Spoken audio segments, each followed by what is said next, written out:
Hey everybody, I hope that you are well and whatever you're doing, that you are having a good day, at least as good as it's possible to be given these very trying and difficult times. I'm here outside my house. I'm with the chickens. The noises you'll hear is them drinking water from their inside water fountain. I think they've run out of water in the actual coop. They can climb up and go and get water from upstairs though. So as soon as we're done with this stream, I shall go and give them some water because chickens need water. I have a very special kind of sneak peek for those of you who are watching on this channel. Specifically a sneak peek of a product that we're going to be looking at in the next couple of weeks. We're going to be reviewing it. It's a product that's not available on the market yet, but it's a product that is going to be kickstarted this week. And by that I mean the Kickstarter project is going to be launched this week. I should point out here that this is not a sponsored post. I'm not being paid to promote this product. I don't know if this product works because I have yet to actually test it out myself. And there will be a proper unboxing video coming on the main channel. But if you're watching this video, then this is essentially a sneak peek of some stuff that's coming along. And my chickens are making me laugh because they're chasing around. It's got kind of hot here.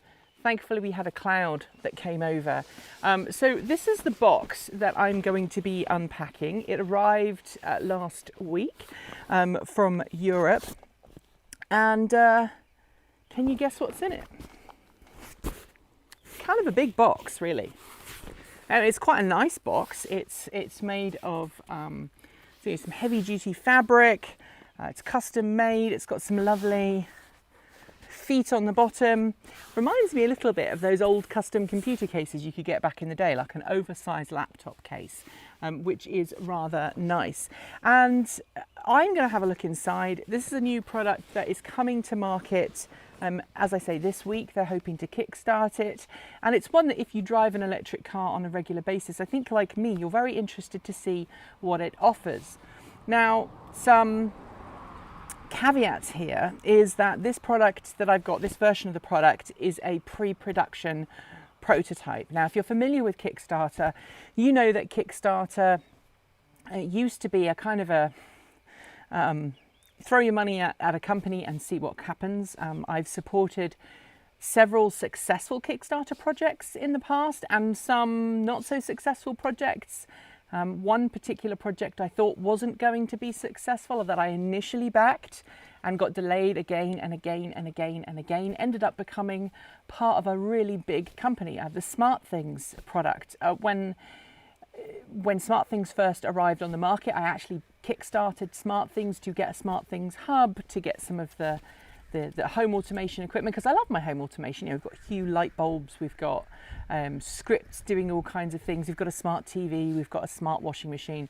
And back in the day, I thought that the SmartThings hub was going to be great, and then they kept pushing back, and it delayed and delayed and delayed, and I ended up cancelling it and not getting it. And of course now SmartThings is part of Samsung, so I've inadvertently we've got a Samsung smart fridge and smart washing machine and smart dryer, and so we kind of in the SmartThings ecosystem. But anyway, so Kickstarter is there is some risk still today in supporting Kickstarter, but very much unlike the wild west days of the early Kickstarter projects, these days to be on Kickstarter, a company has to prove that they have a product that actually exists, that it is marketable, that it does work. And so this company reached out and said, hey, we're going to be Kickstartering a new project. Would you like to try it out? And I said, sure. And so they've sent it to me to review it, and I'm giving you all a little bit of an early view here. ChargeGet is the name, CHRGET.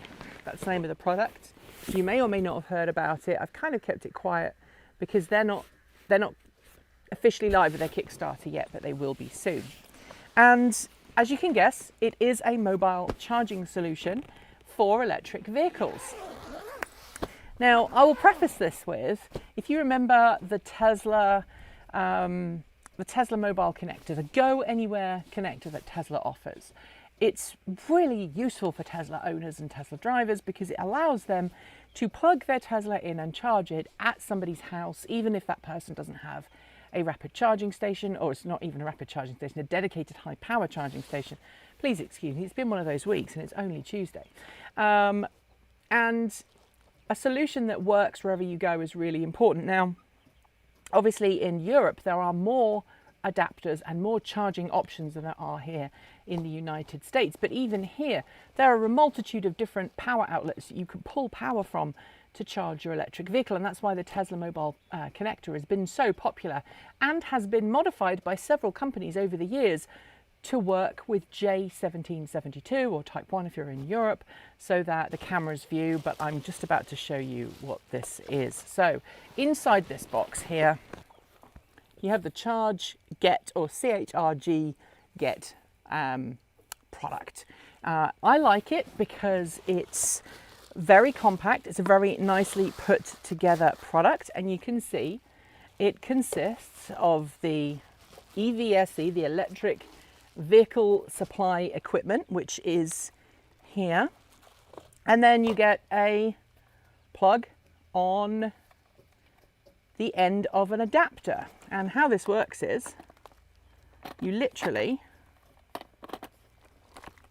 plug that in like so, and you've got your 110 volt power adapter. You plug that into the wall and you've got a granny lead. But what if you're going to a friend's house and they have a dryer socket? Well, maybe they've got an old school dryer socket like this one. Well, guess what? You can just plug that in and there you are. You can use the charging unit to get a higher power of charge rates for your vehicle. Now, you want to take that off. There you go with your NEMA 1450, which again, just plugs on. Now in the United States, this has a max, I believe, please don't quote me, I believe this has a max power output they're shooting for. Again, this is a pre-production version, so I'm not going to base any of the final product specs on this. I'm going to base it on what I've been told. This one is limited up to, I think, 7 kilowatts, but you can actually have, or 7.5 kilowatts, but the production version for the United States is going to go up, I believe, to 12 kilowatts of total power output. So you'll be able to charge your car at up to 12 kilowatts, provided this little bit here has the right supply, allows you to pull that power from the wall.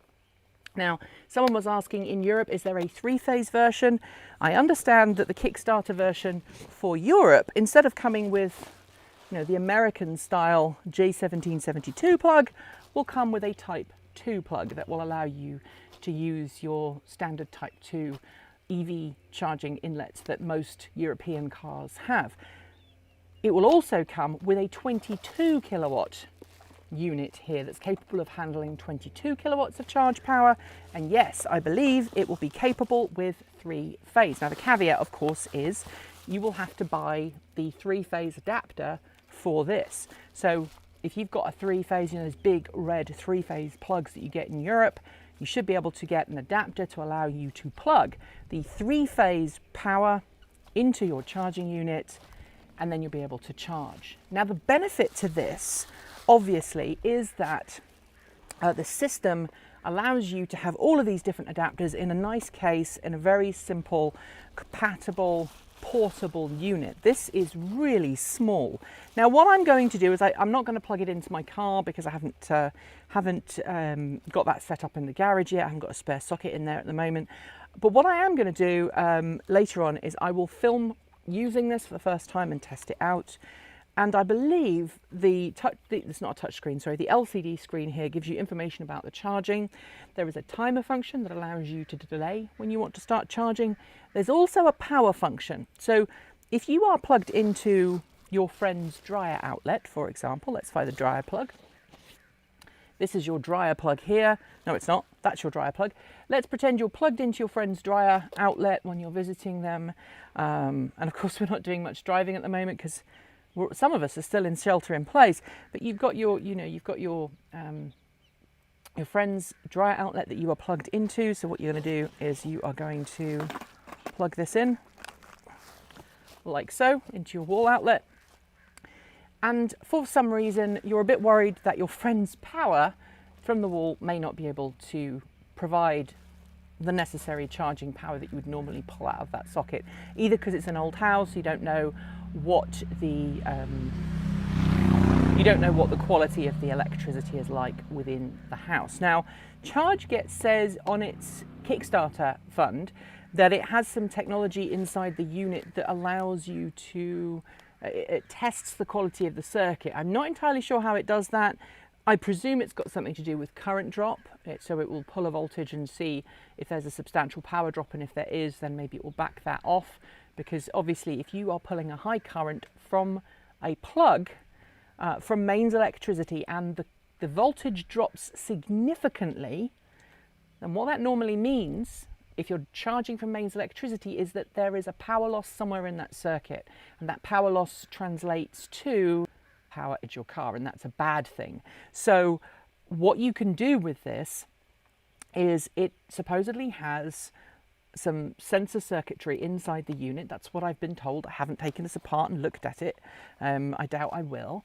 And it will allow you to make sure that the amount of power you're pulling out of the wall is appropriate for the wiring in the house. So you're not going to cause any problems plugging into an unknown outlet and then suddenly you're tripping the electrics, or worse.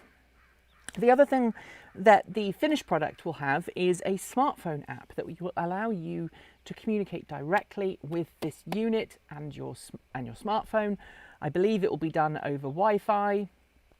I don't have the details of that, and at the moment the app has not been finished. It's still in the programming stage. Again, this is a pre-prototype. I'm being really clear with you, and I don't know, what this end product is going to be like, but this is a product that is kickstarting, and so I am testing this out first.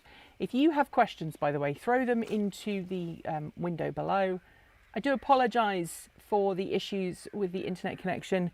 We are in the middle of nowhere here, and so sometimes the internet connection can be a little bit dodgy, especially when there are 3 people at home. One of them is a teenager watching Netflix, and the other 2 are working and using the internet quite substantially. So I do apologize if that is the case where you are. So we have this set up. We're going to try this out. The smartphone app is going to be launched when the final product is going to be launched. But as far as I am aware, this is the first product that we have seen from any charging provider that mimics the functionality of the Tesla mobile connector. It has that same connection kind of idea, where you have all of these different adapters that you can just plug in. You'll be able to buy these adapters separately. There will be a different set for Europe and a different set for North America. I believe, don't quote me on this, but I believe you'll be able to also buy adapters from other markets eventually. So for example, if you're one of those people who wants to go on a round the world trip, this would be ideal, because you'd literally be able to buy all of the adapters you need for all of the different countries and store it all in this box.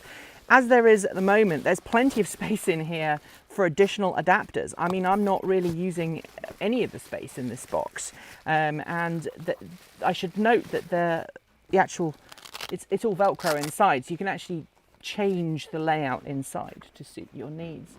So I'm going to be trying that out over the next couple of weeks, and I'll let you know how I get on. I'll do a formal video, just like I did when we were doing the new juice box installation that we're trying out here as well. And so I'm going to be trying that out, and I'll let you know how I get on, and we'll be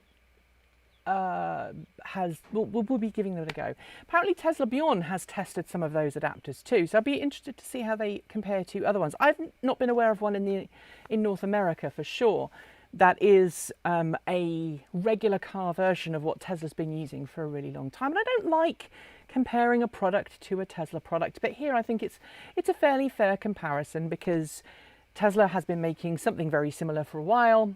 These guys have come along with a great product for J1772 and Type 2 connector cars, basically the rest of us who don't have Tesla connectors. And my hope is that this product will be a great thing for people to have in the boot of their car.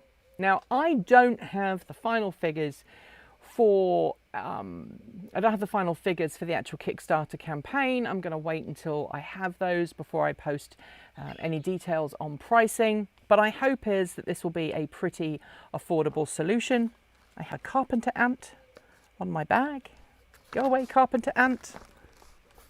Sorry. I don't know why I'm apologizing to you for the carpenter ants, but there we go. But there we are. That is the situation. That is the product that we're going to be trying out. And if you now want to talk about other stuff, go right ahead. I've got plenty of time. Erin is in the chat room, I believe. Say hi, Erin.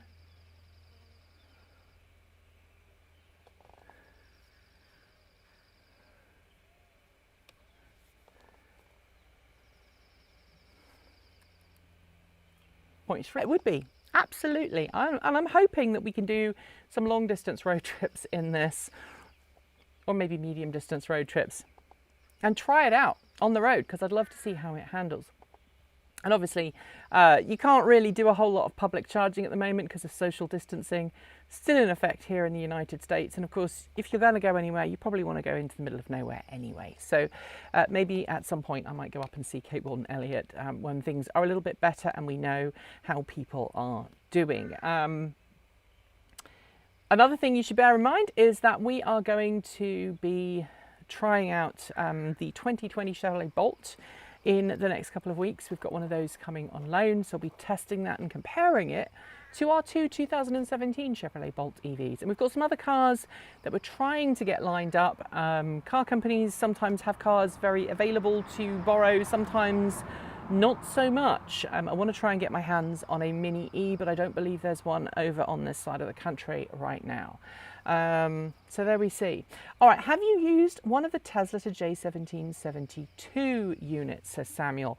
I've used one of the original ones. So I've used one of the mobile Tesla mobile connectors that goes from a plug to a Tesla socket, but I've never used one that's been adapted for use by other EVs, and those ones retail for close to $1,000. So I'm hoping that this one, as I say, I haven't got an official price for it, but I'm hoping that this one is a little bit more affordable. So fingers crossed. NRG Kick is one close to this, but for EU. Yeah, and again, there is one. This is going to be usable in both North America and Europe. So I haven't got the European version. Obviously, they sent me the pre-production version of the North American version because I live in North America. So I'm going to try this out. I'm going to see how it works. This is not an endorsement. I should be really clear. This is not an endorsement. This is just me going, hey, this is what I know about the product. This is what I like about it, seeing, you know, what they've got. And I will give you my full review, hopefully before the Kickstarter campaign ends, based on the fact that this is a pre-production prototype. And as usual, obviously, if you do decide to invest in any Kickstarter projects, there are some risks, and you should take those into consideration and under advisement whenever you make any kind of Kickstarter-esque support. I do apologize again for the stream being a little bit temperamental, so I apologize for that. I know that the stream has not been great. I don't know why it's being fussy today. Some days it is better than others. So I do apologize there. It'd be good to see how this works, and I'm very interested to see how it will charge my Chevrolet Bolt. My goal is to completely flatten the Bolt and then whack this on and actually charge the Bolt from empty to full with this unit, and maybe play with some of the current settings. That's the other thing I forgot to mention. There is an ability to lower the current on this. So with the little buttons on the front of the unit, you can actually change the maximum current that you're pulling from the wall. So for example, if you have solar panels and you know that your house is not producing the 3 or the 6 or the 7 kilowatts that you would normally need to charge your car entirely from sunlight, you can actually dial it all the way back to 1 or 2 kilowatts and just let your car trickle charge as long as you're not using it. So, so there we are. Erin is saying that spot in my yard has pretty poor reception, but Erin, the last laugh is on you. I'm going to show you here. Ooh. The last laugh is on you, Erin, because look, we are connected using a wired connection all the way into the house there. So that is the wired connection. And then of course behind me, we have the wonderful chickens. Chick chicks! That there is, who do we have there? I'm looking backwards. That's Marie and Grace and Ashley. And that looks like it might also be Ada. And then in the far corner, I think we've probably got Ashley and Carolyn, maybe? It's a bit dark in there, so I'm struggling a little bit, but there you go. So there you have it. That is the situation as we find ourselves right now. That is what's been going on. If you have any other questions, please. I think I've actually lost my internet connection completely, which is a real shame because I was really enjoying the stream. So for whatever reason the internet stream is being a pain, I do apologise. I'm going to go inside and do some more editing of videos. We've got a great video coming for you today on patents, and tomorrow I will be interviewing somebody very important at a certain California automaker. No, I'm not interviewing Elon Musk. I'm not interviewing anyone from Tesla. I shall be interviewing Peter Rawlinson, who is the CEO of Lucid. So I'll be talking about Lucid Air and some of those other things. Chickens evolved, says someone in the chat, Adrian. Yeah, chickens evolved. My chickens really rock. They are now, what, 9 weeks old? They're developing their own little personalities. They're really wonderful. And I really enjoy hanging around those little guys. I think they're great. I'm going to go and give them some water now though, because they are out of water for whatever reason. Sometimes they just tip it over. Birds are a bit like that. Sometimes they just, Erin has birds, she'll tell you. So there we go. I still kind of doubt Elon would sit down with you, which is not a dig at you. You're right. I don't think Elon would anymore. I have sat down with Elon before. Back in 2012, we were part of a roundtable discussion with him and asked some questions that really gave some good answers. He gave some good answers too. And we talked about supercapacitors, albeit briefly. So there we go. That is the new product that we are going to be testing. We're also going to be doing an update video on the charging station that we've been using from Juicebox from NLX. So we'll be doing a bit of an update on that. And we finally figured out how we're going to do our load sharing video as well. And it's a really simple solution that I can't believe we didn't come up with earlier and sooner, but there we go.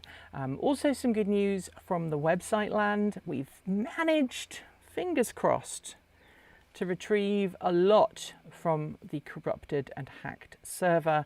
The problem is every time we try and import the files that we've recovered, it causes the server to crash. And the other day we actually resurrected the server for all of about 5 minutes and somebody hacked it. So there's obviously still some bad code in the SQL, so we're going to have to basically weed that all out. So please bear with us as we rebuild the server, and then we'll have some more fun things planned. We had a great meeting this morning, Erin and Kate and myself. We've got lots of cool things planned. We may also have some news of a potential new member of the team as well. So thanks for joining me, everyone. As always, please stay safe, wash your hands, be kind to each other, treat everybody like you'd like to be treated yourself, and as always, keep evolving.